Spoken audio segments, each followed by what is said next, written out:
তো নমস্কার। আজকে আমি খুবই সুন্দর একটা কথা বলতে চলেছি, সেটা একটু মন দিয়ে শুনবেন। আর যাদের যাদের মনে হবে যে না কথাটা ভুল, তারা অবশ্যই প্রতিবাদ করবেন, কারণ আমাদের যুগটা এখন প্রতিবাদের যুগ চলছে। তো এবার মেন কথাতে আসি, সেটা হচ্ছে যে আমাদের স্বামী প্রেমানন্দজি আর স্বামী অনিরুদ্ধ আচার্য জিনে ছেলে এবং মেয়েদেরকে উদ্দেশ্য করে 4-5টা কথা বলেছে। তো সেই কথাটা বলে নাকি ওনারা খুবই অন্যায় করেছে, তাই ওনাদেরকে ক্ষমা চাইতে হবে। এবার বলি কথাটা কি। কথাটা ওনারা বলেছেন যে একটা পুরুষ 4জন মহিলার সঙ্গে থাকবে আর একটা মহিলা 4জন পুরুষের সঙ্গে থাকবে, তাহলে তাদের তো একজন পুরুষে বা একজন মহিলাতে সন্তুষ্ট তারা থাকতে পারবে না। যাদের অভ্যাস এই 4টে হোটেলের খাবার খাওয়া, এই হোটেল ওই হোটেল করে খেয়ে খেয়ে বেড়ায়, তারা তো বাড়ির খাবার পছন্দ করবে না, তাই না? সিম্পল একটা কথা। আর একটা কথা হচ্ছে, যারা লিভিং রিলেশনশিপে থাকে, মানে বিয়ে না করে একসাথে থাকে, একসাথে ঘুমায়, একসাথে শোয়, একসাথেই সব কিছু করে বছরের পর বছর পরে, তারপর মনে হয় যে না, একে বিয়ে করা যাবে না।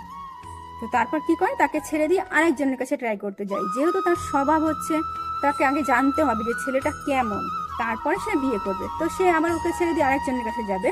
তো তারপর আবার তাকে দেখবে, যদি তাকেও ভালো না লাগে তাকেও ছেড়ে দেবে, তারপর আরেকজনের কাছে যাবে, তারপর যাকে গিয়ে ভালো লাগবে লাস্টে তাকে গিয়ে বিয়ে করবে। তো এই জিনিসটা নাকি খুবই ভালো। তো এই জিনিসটাই আমাদের আবার দিশা পাটানের বোন বলেছে যে लिविंग रिलेशनशिप में रहना क्या गलत है भैया, क्या गलत है, बोलो क्या गलत है, आपको माफी मांगनी पड़ेगी। মানে উনি বলতে চাইছেন যে তুমি পরপুরুষের সঙ্গে শুয়ে থাকো, উনি বলতে চাইছেন আমি চিনি না জানি না কি করে বিয়ে করবো। আচ্ছা, তুমি চিনো না জানো না, অথচ তুমি বিয়ে না করে তার সঙ্গে শুয়ে পড়তে পারো, তার সঙ্গে তুমি থেকে যেতে পারো, ঠিক আছে? সেই জিনিসটা তোমার কাছে খুব ভালো মনে হয়। অথচ চেনো না জানো না, তাকে তুমি বিয়ে করতে পারবে না, কিন্তু তারপর তার সাথে দিনের পর দিন শুয়ে থাকতে পারবে। তো এই জিনিসটাতে উনি খুব সাপোর্ট করছেন। আর তাই শুনে আবার কিছু মেয়ে খুবই প্রতিবাদ করছে যে হ্যাঁ হ্যাঁ ঠিকই বলেছি, ঠিকই বলেছি, মেয়েদেরকে কেন ওইভাবে কথা বলবে, তাই না? আমরা তো বিয়ের আগে জেনেই নেবো। আচ্ছা, তুমি বিয়ের আগে জেনে নেবে মানে তুমি এক কথা বলে না, আমি বিয়ের আগে শুয়ে দেখে নেবো যে তারটা কেমন কি। তো যাই হোক, এরকম একটা কথা মহারাজজিরে বলেছে, মহারাজজিরা বলেছে। তো এই জিনিসটা খুব খারাপ লেগেছে ওনাদের। আবার হচ্ছে ওনারা বলেছেন যে তুম ঘুমোগে তো अर्धनग्न होके और तुमको चाहिए देवी का सम्मान। তো কথাটা কি বলেছে?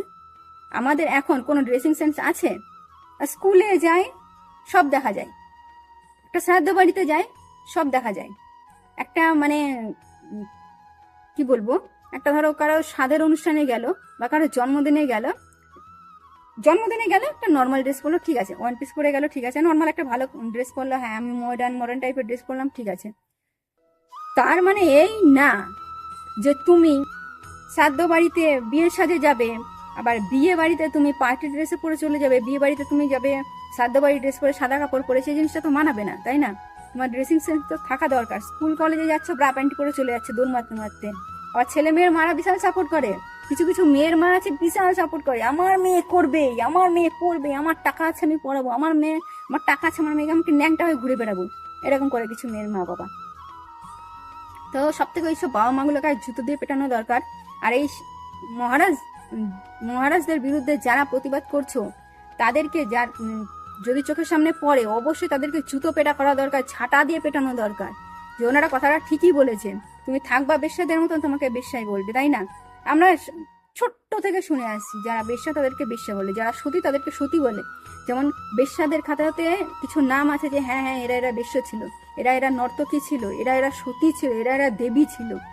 তো যে যেমন কর্ম করবে তার নামটা সেরকম জায়গাতেই লেখা হবে, সেরকম জায়গাতেই শুনতে হবে। তো এই হচ্ছে ব্যাপার, এই এখন চলছে। তো এই জিনিসটা শুনে আমার খুবই খারাপ লাগলো যে অত বড় সাধু শান্ত মহারাজদের বিরুদ্ধে এই রকম ভাবে প্রতিবাদ চলছে, ওনাদেরকে নাকি ক্ষমা চাইবে।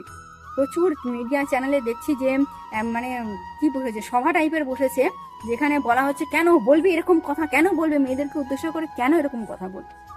মেয়েদেরকে উদ্দেশ্য করে বলবে না তো কাকে উদ্দেশ্য করে বলবে? মেয়েরাই তো বেশি তর্ক করছে। কই ছেলেরা তো ছেলেদেরকেও বলেছে, ছেলেরা কিন্তু কোনো ছেলে তর্ক করছে না, প্রত্যেকটা ছেলে বলছে হ্যাঁ ঠিকই তো বলেছে, আমরা তো তাই করছি, তো আমাদেরকে ঠিকই বলেছে। কিন্তু না, কিছু মেয়ে আছে মানে ওই যে থাকবে তো বেশ্যার মতো, অথচ বেশ্যা বলা যাবে না, ওই রকম টাইপের মেয়ে বিশাল প্রতিবাদ করে বেড়াচ্ছে, বিশাল। তো যাই হোক, আমাদের সমাজটা খুবই নোংরার দিকে এগিয়ে যাচ্ছে, এটাকে শুধরানোর দরকার। যে যত পারবা, যত পরিমাণে পারবা জিনিসটা শুধরানোর চেষ্টা করো।